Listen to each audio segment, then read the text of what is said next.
A hymn to the splendid souls who attain. The Rishi prays to the divine flame to work in him by the triple force of power, knowledge, and delight. He speaks of the splendid souls of knowledge in our humanity who attain to the truth and vastness. They are the burning and overwhelming flame rays of this transcendent conscious force of the divine that is at work in us to climb to divine mastery. Some have become such souls, others are still hampered, but growing. He desires the increasing affirmation of Agni so that all may advance to a rich and all-comprehending universality. Hampered but growing. Yeah, it's us. It's about us. Yeah, hampered but growing here, present. Yes. Yes. And some have more kind of luck, or they are at work in us to climb to this the divine that is at work in us to climb to divine mastery. For others, they are hampered, but growing. The interesting part here just comes to my mind immediately. Somebody asked the mother how we could know the divine, or how at all the divine knows us, how the divine comes to us, how it is happening. And she says it happens through the power of affinity. The divine recognizes in you elements divine and goes to them. It doesn't go to you as you are. It will never come to you or to us as we are in this non-divine substance or non-divine matters, what we represent.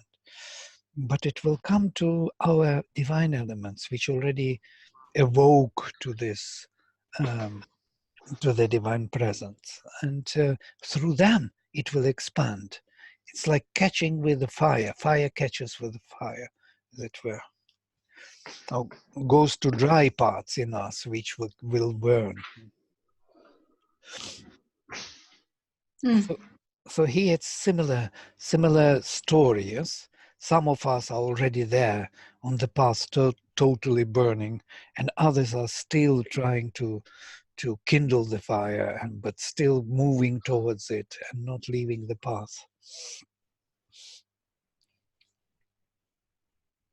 But Rishi desires this affirmation of Agni so that all may advance to a rich and all-comprehending universality.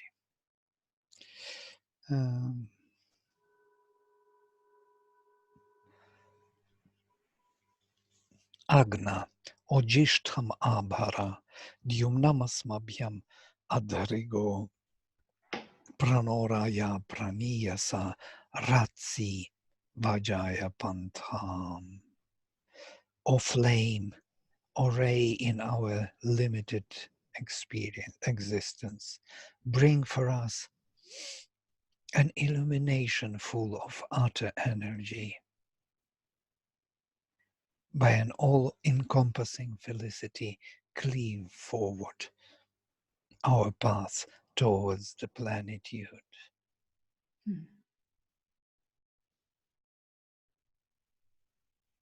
By an all-encompassing felicity, cleave forward our path towards the plenitude. What a beautiful language, yeah? I'm almost thinking that, that you have to have a certain kind of unbounded awareness in order to identify your well-being with the well-being of everything and everyone. I mean, in the abstract, I think we all would agree with that, but most of the time the desires that we harbor are for our, I would really like to, I don't know, go eat something nice, or I would like to feel more relaxed, or something like that, that has to do with your individual self and what works for you. It takes a rishi, I guess, or some kind of, to think, to write something like this, where you're wishing for the well-being of all encompassing felicity for everybody, Mhm. for the world, for the creation. Yes. These are liberated souls. They can wish this because they do not have that, what you said, that preference, individual preference of desires. By the Mm, way, this is the biggest question, yes, in general for us on the path of yoga, because when once you step in onto this path of spirituality, of spiritual development, you become kind of detached from life and disinterested in what life offers, this earthly life, with all its, complexity and desires and colors and flavors. You step out of it and you become like a little bit like a robot in this life. You're not really doing things, you're just doing because it is still the nature is doing through you. that's But kind of a cosmic consciousness, when your attention is not so much on the individual, but life itself becomes so precious. Just the stuff of being just becomes so beautiful. yeah, that's so. I have a question about this. I just didn't. I started to a long journey from one side. So spiritualization of life, which I saw, and I saw it in my life. I can speak from experience to a certain extent that withdrawing, going for spirit, makes me withdrawn from interests in life, and in itself, life becomes um, one colored, or so to say, or black and white, as it were, as if colors disappear because your attention is totally on the spirit and spiritual presence. And spiritual presence becomes everything for you, and life becomes just there because you're there. You can't get out of it like that. So you have to continue. And then desires visit you, you struggle with them, and then you allow them once in a while to dominate, or sometimes very often to dominate, and then you regret, and then you again go to the spirit. So this is what is happening for mm, uh, spiritual person, or person who chose spiritual life and has contact or has some presence or experience of it. It dominates. It makes you a kind of um, absent for earthly life. From here, all these vairagyas, why vairagyas were introduced, because this disgust for life, because otherwise you cannot come to spiritual life. If you are involved in this life, there is no way you can discover anything spiritual. Yeah? Or even if it is there, you will not recognize it as spiritual. So on the other, Vladimir, don't you notice that as it goes on, everything becomes spiritual, though? I mean, everything, well, even not so fast. No, far. not It's so not, fast. Well, and not that's a so. Yeah, and not so clear. Truly speaking, the more you become spiritual, the less life has a value, but the spirit has. It's like that, for me at least. And when I read this in the Mother the other day, when she speaks about two perfections, one is spiritual, another is life perfection here involved in life.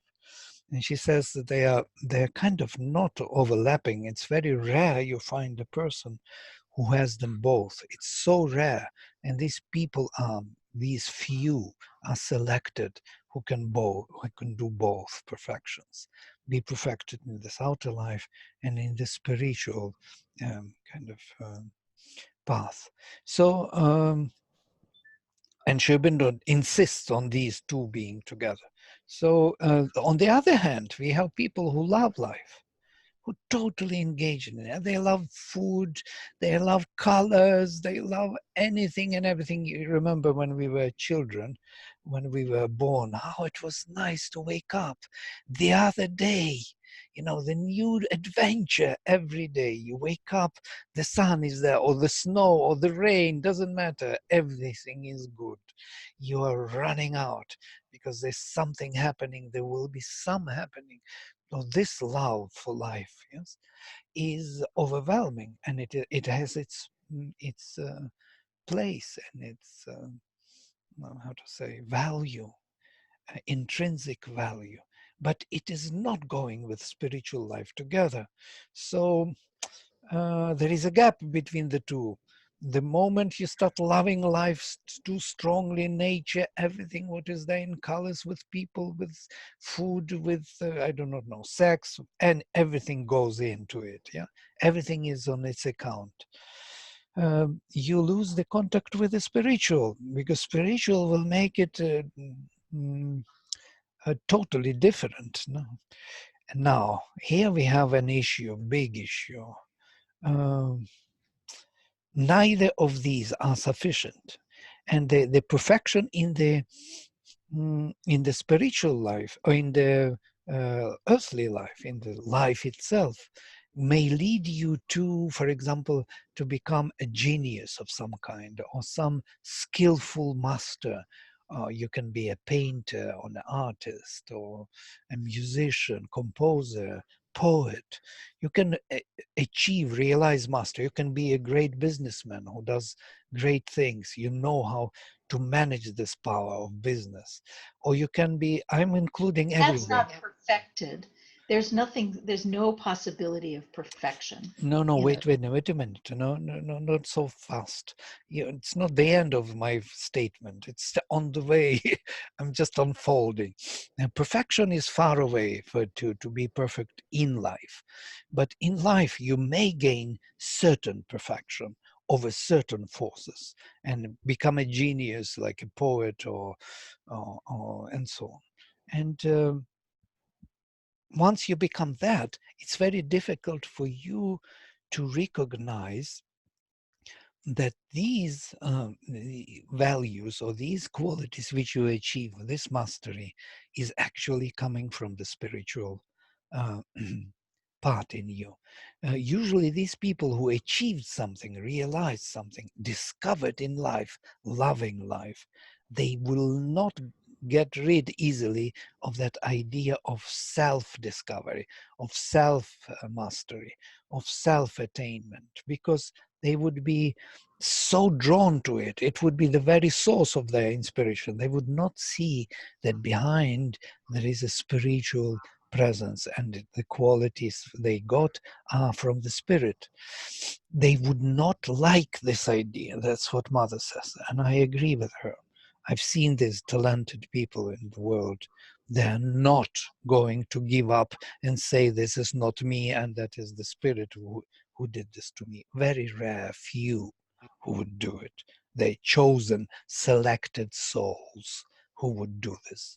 The rest would consistently insist on their own participation, discovery, their creation, and so on and so forth. And they have right for this. This outer perfection of life has totally right for to be. It's justified by the very evolution. Now, this between these two perfections, and also spiritual perfection is not easy to achieve. It is not something which you just have a presence of the spirit and then you don't follow it. You will have to follow it. You will have to exclusively give yourself to the spiritual presence. You have to deny everything which obstructs it. You have to renounce all your desires and all your attachments and so on and so forth. It's a very, very difficult path to achieve the perfection in whatever, in spiritual. Yeah? Have one siddhi, even one siddhi spiritual to have, is very difficult.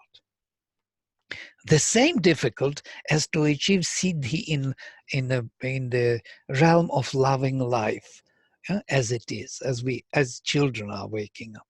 Now here we have this problem, huh? Because we are talking about this. You just started this, unfortunately. How to reconcile between the two. And Sri Aurobindo insists on having both. You should never leave one or for preference for the other. And there is a reason. Because if this instrument, this loving person, this loving life person who perfected something, got some mastery, is opening up to the spirit and realizes the spiritual presence in it, it becomes the real victory of the spirit. So everything here in life, not small things. Usually Mother says people who didn't achieve much in their life, didn't realize anything in their life, they turn to the spirit and they think that this will substitute their undeveloped state in this life. And usually these mediocre people who didn't achieve much want from the spirit everything to get. It is not going to happen so easily. The instrument is not developed. The brain is not developed. The mind is not developed. The vital is very narrow. And when they come to the spirit, what they do, they substitute one with the other. They claim to be masters in art. They are not masters. They didn't do this on their own ground in life. They didn't achieve the mastery. So, and then they become this mediocre pretenders of some kind of, that they, because the spirit is there. Spirit is not going to change the value and the need of the earthly development. This is what I want to say. You see how long it took for me to come to this, because I had to show you two views, exclusively, exclusive, because otherwise it's not very clear.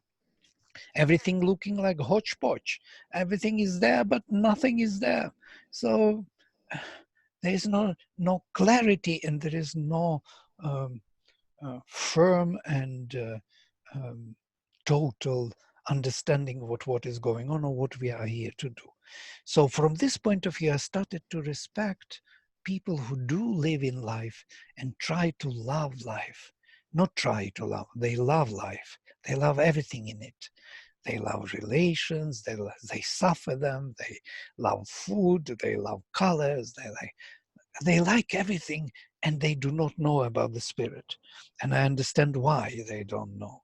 Because the moment they would know, they would become like me, like a zombie who lives in that space somewhere else, And then I started to notice that I'm always going to the spirit when there is difficulty in life. When I'm incapable of doing something in life, I'm always referring to the spirit.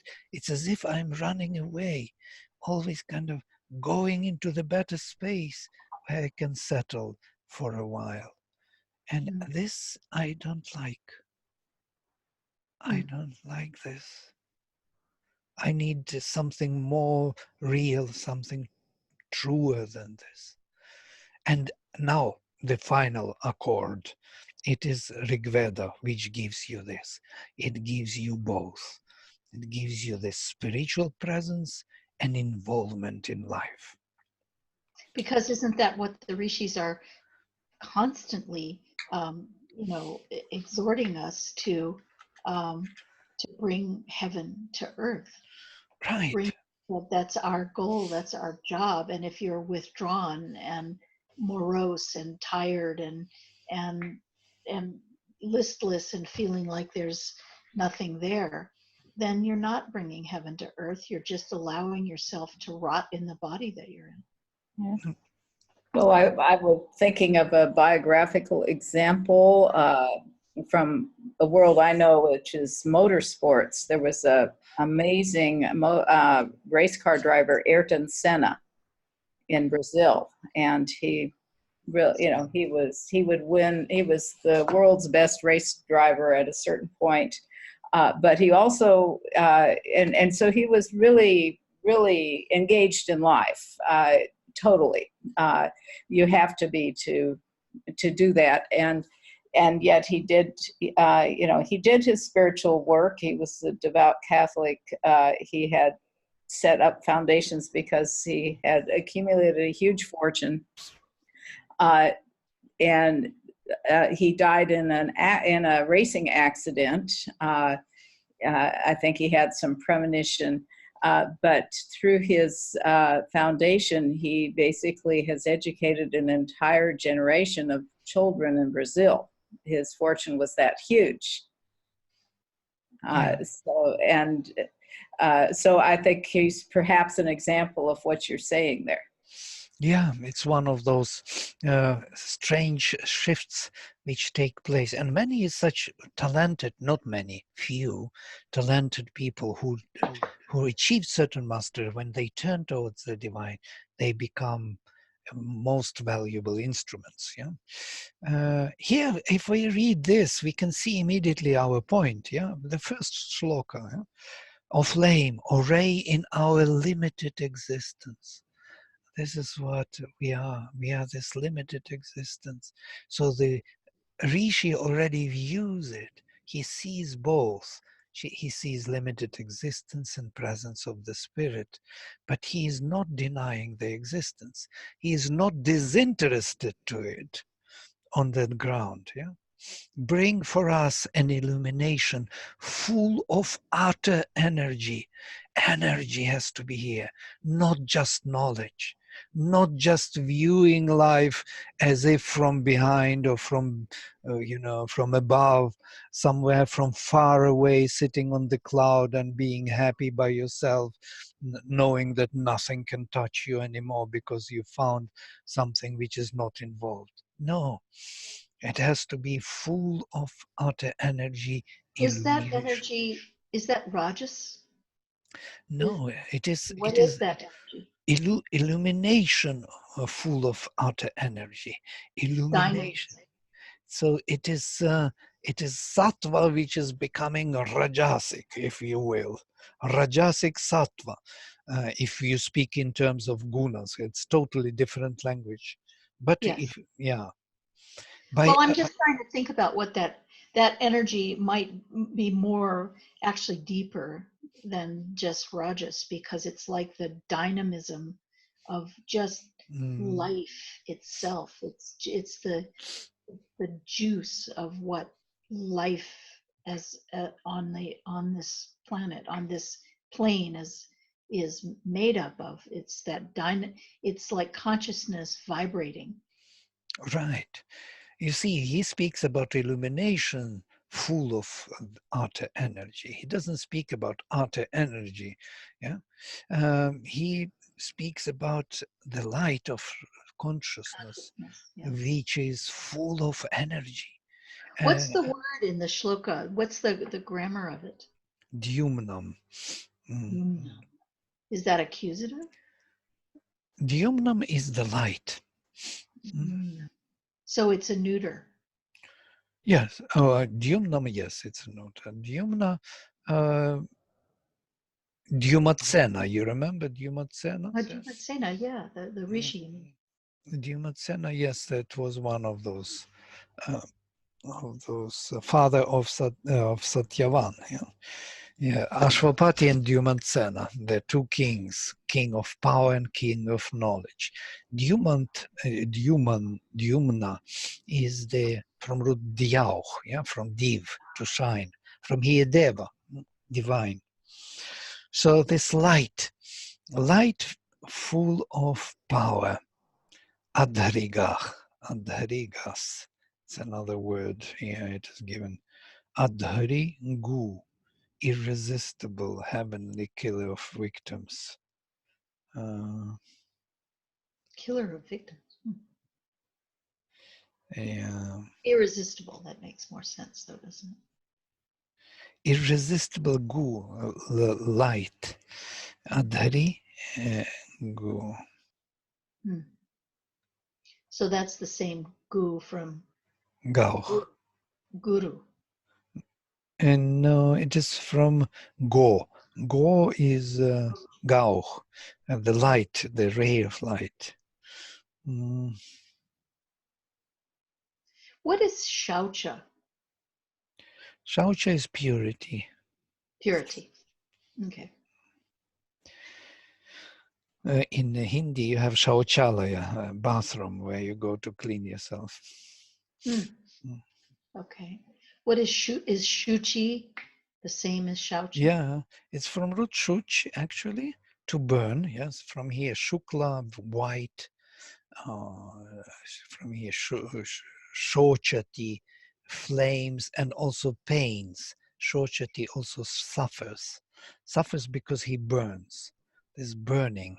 Burning is It cleansing. Cleansing is painful, it seems. does seem that, doesn't it? Mm. Yeah, burning. Yeah. Right.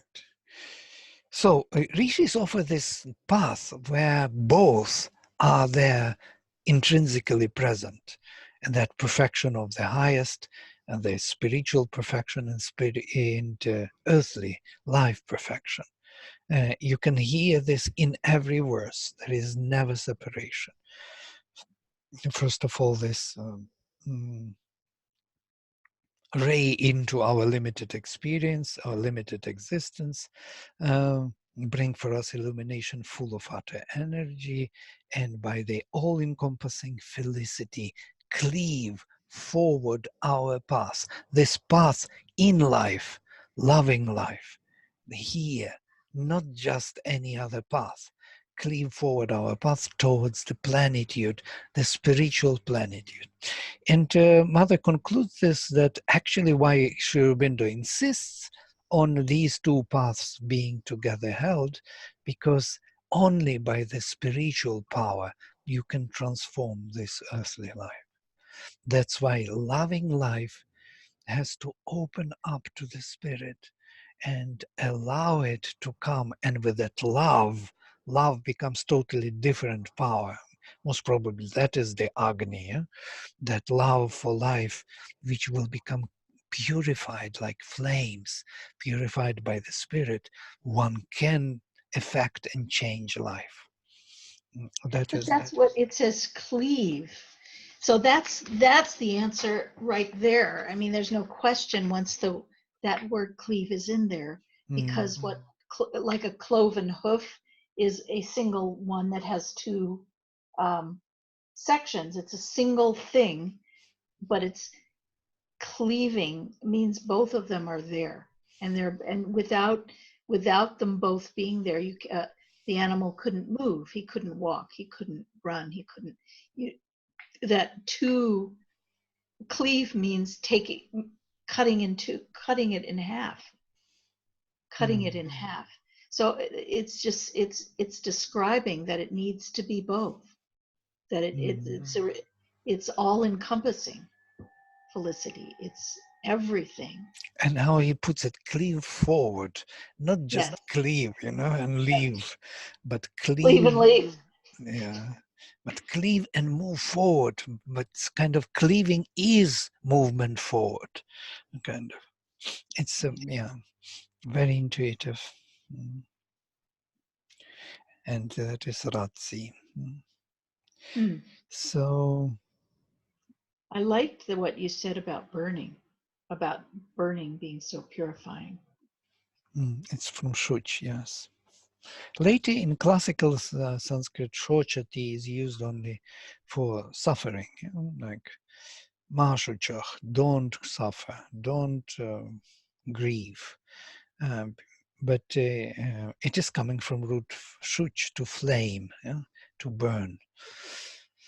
And from here, shukla, pure, and many words from here, yes? Shao. No, What's shuch, the is shoot? important. Shoot is that's the Shuk, shuch, shoka. For me, shoka is suffering as grief. Yeah, shoka. Mm. suffering. But so is it like suffering, like wanting the sukha without the dukkha, or I mean, what's the No, it's not that so suffering. Dukkha is just spoiled space. which is where everything is misplaced and you cannot find yourself. And shoka, it is something else. It is a pain coming from burning. You are burning in some flame, yeah, whatever flame it is. It may be some doubt or some wish or some aspiration which cannot be easily met. So this burning itself is the suffering. So there are many different types of suffering, as it were. I bet there's a lot of good words for it. Yeah, and Sanskrit is very precise in that sense. It will not let you be, how to say, um, miscomprehended. So you would be, if we will find the proper word for what is happening to us. Yeah? Dukkha is a state of being where everything is messed up, and shoka or shuchich is this cleansing flame. It's like you have a fever when you are sick, and that fever burns away the disease.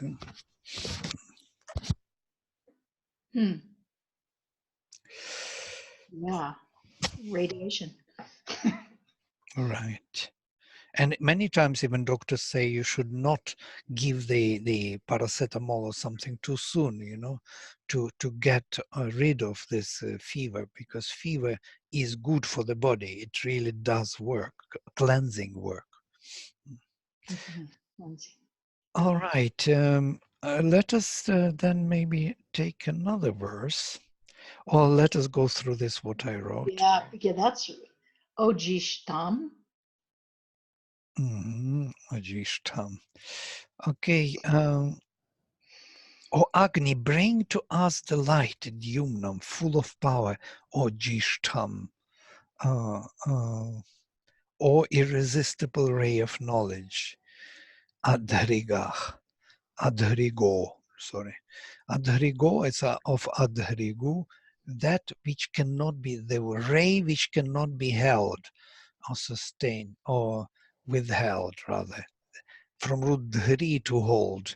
Adhri, not held, go, light. Irresistible ray of knowledge. Or ray in our limited existence, says Sri Aurobindo.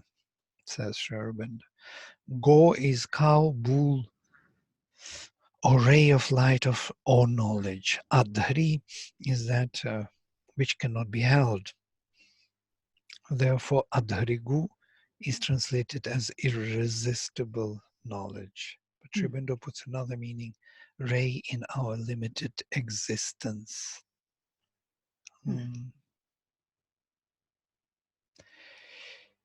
In that which cannot be held, in that which cannot be held. This concept of the ray within that which cannot sustain itself is a very common image of Agni. There is another epithet, Vasu, luminous dweller within the substance, or Atithi Durone, the guest in our gated house, etc. You see, I interpreted it differently, which cannot be held here, the ray, because it has to, it is my long ago interpretation. I thought in terms of context in our life, this flame cannot be held long, because it will either burn everything to ashes, so it has to, you see, I interpreted it differently. I would interpret it differently now. So I'm wondering if it's more like it can't be held, meaning it it's like the speech that's returned from, because you can't, it's unutterable. And this is on the level of more like it's a different sense feature, like holding is a different sense than speech returning. But this is it, to me, it can't be held because if you hold it, it means there's something that you're holding, and there's in this case, that existence can't be held because it's everywhere, and it can't be contained, it can't be touched, it can't be held, it can't be moderated, it can't be changed. It's pure in its existence, and if you try and hold it, then it goes away. Mm. Yeah, actually, I rereading now while you were talking. Ray in our limited existence is exactly explaining this, that the ray cannot be held because the existence is limited and the ray is far beyond this limited existence. So it cannot be sustained here for long, but it can bring to us an illumination full of outer energy. It can give us something by its visitations. It cannot be held here, but it can transform. It cannot be sustained, but it will be doing the work. And by an all-encompassing felicity can cleave our path forward towards the plenitude. That's what it can do. But we cannot possess it, or so to say, have it here. But you can be it, I think. We can benefit from it, as it were. We can transform from its presence our being, our life. It's quite an interesting kind of distance without distance, yeah, so to say. So that's your answer to the robot. Right. And I see the necessity of spiritual presence. And when you unite it with the love for life, it becomes a power. If you don't unite it with the love, if you have vairagya, you're like a robot, then it's just a useless way of living. You're just disappearing for your own salvation, for your own comfort, somewhere in the heaven, over the clouds, and you feel good and you don't care about anything else. You don't feel good, you feel safe. Yeah, But you don't feel anything. well, you feel something, but you feel like you are missing the point. With all that, it's not very clear what this life is about then. What was all this about? What was this for? Just to get it out? It's not very To clear. forward the path towards plenitude. Right. That plenitude is waiting for us in the future. Mm. Right, great. Let's go to this. I didn't go through the words. O Agni, Agna, Ojishtam Abhara, bring to us the most powerful Dyumnam light. Asmabhyam for us. Adhariga, or Adharigo, or the irresistible ray in our limited existence. Pranoraya praniyasa, to us, parinasa, what do I read? Pranoraya parinasa, ratsi vajaya pantham. So ratsi, cleave, break into this vajaya for the plenitude, pantham, our path, nach, yeah? Raya parinasa, by the felicity, as Shubhendu says, by Reich. Reich is by the wealth. Parinasa, with parinas, all encompassing. Most probably. Pari is going around. Yes, correct. It could be also from pre, they do not know. You see, they put the question in the dictionary. Ancient word parinas. Sri Aurobindo most probably translates it not as from pre, abundance, plenty, richly, abundantly, parinasa, ratsi, lead. to scratch the Ratsi. Okay, what is here? Parinas. Most probably he translates not as not from the root pri, but from the root pari e, to go around. Yeah? And that's why he parinas as an ancient word from root e with pari prefix. And that's why it comes to this all-encompassing felicity. He does this often. He changes the meanings known in the dictionary.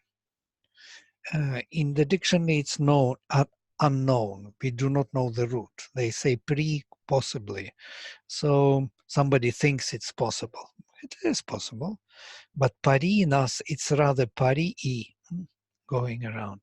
So with the energy encompassing all, with the felicity encompassing all, cleave our path forward towards the plenitude. Let's go to the next verse. Tuvamno. Oh, we are over time. Shall we stop here? I was a little late. I do not know your schedule or something.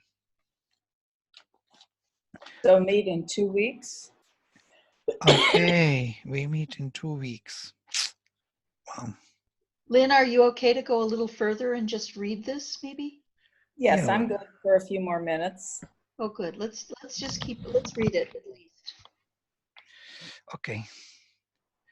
Tuvam no agna adbhuta kratva dakshasya manhana tuve asuryam aruhat krana mitro nayajniach.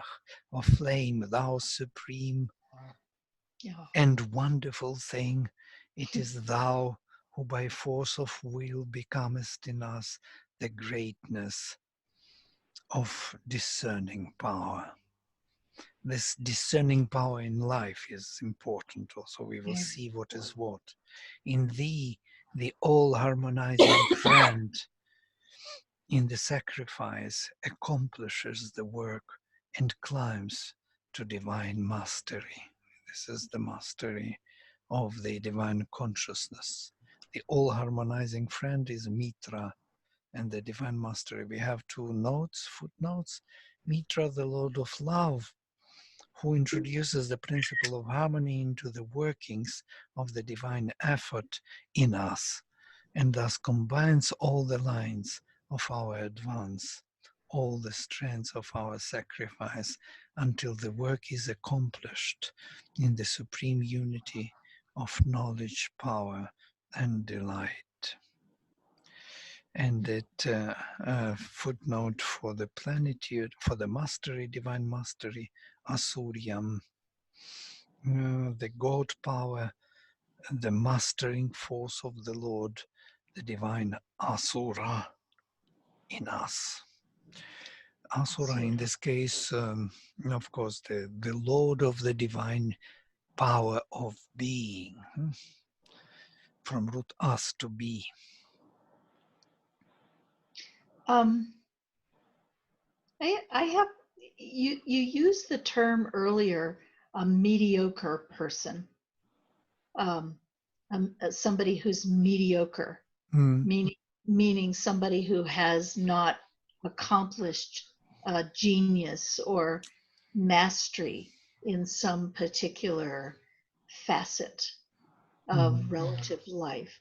And I'm not sure that I would call that mediocre necessarily.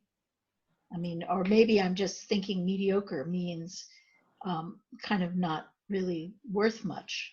But I don't think that you have to have some sort of, like you said, mastery of something in the relative world in order to live a very massively spiritual and worthy life.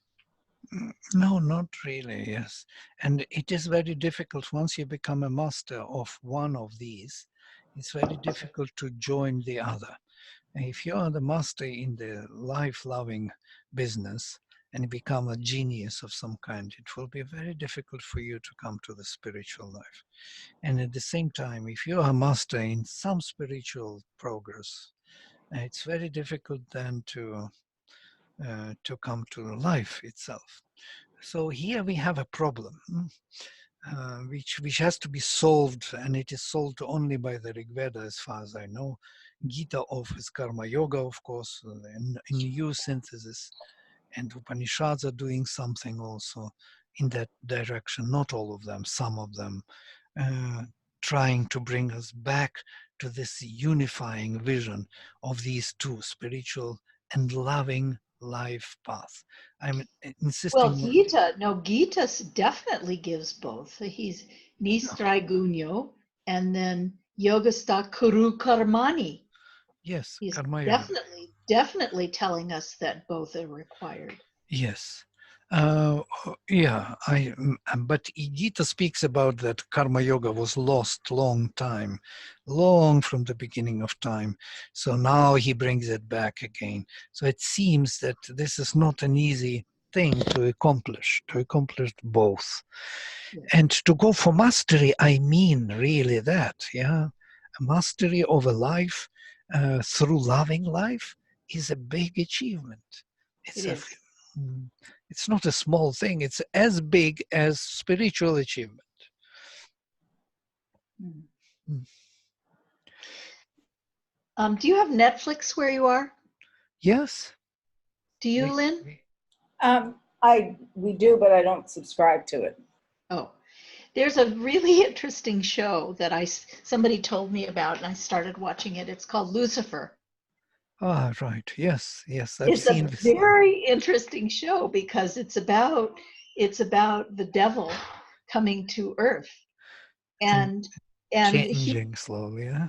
changing slowly, and he absolutely feels that the dharma of the devil or evil is to punish, um, is to bring it. I mean, to me, this Lucifer character is like Shani.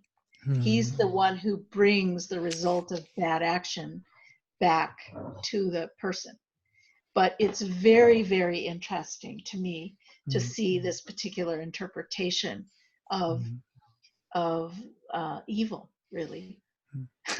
And even some of his servants, of so to say, are resisting him and revolting against him because of that. They are really evil.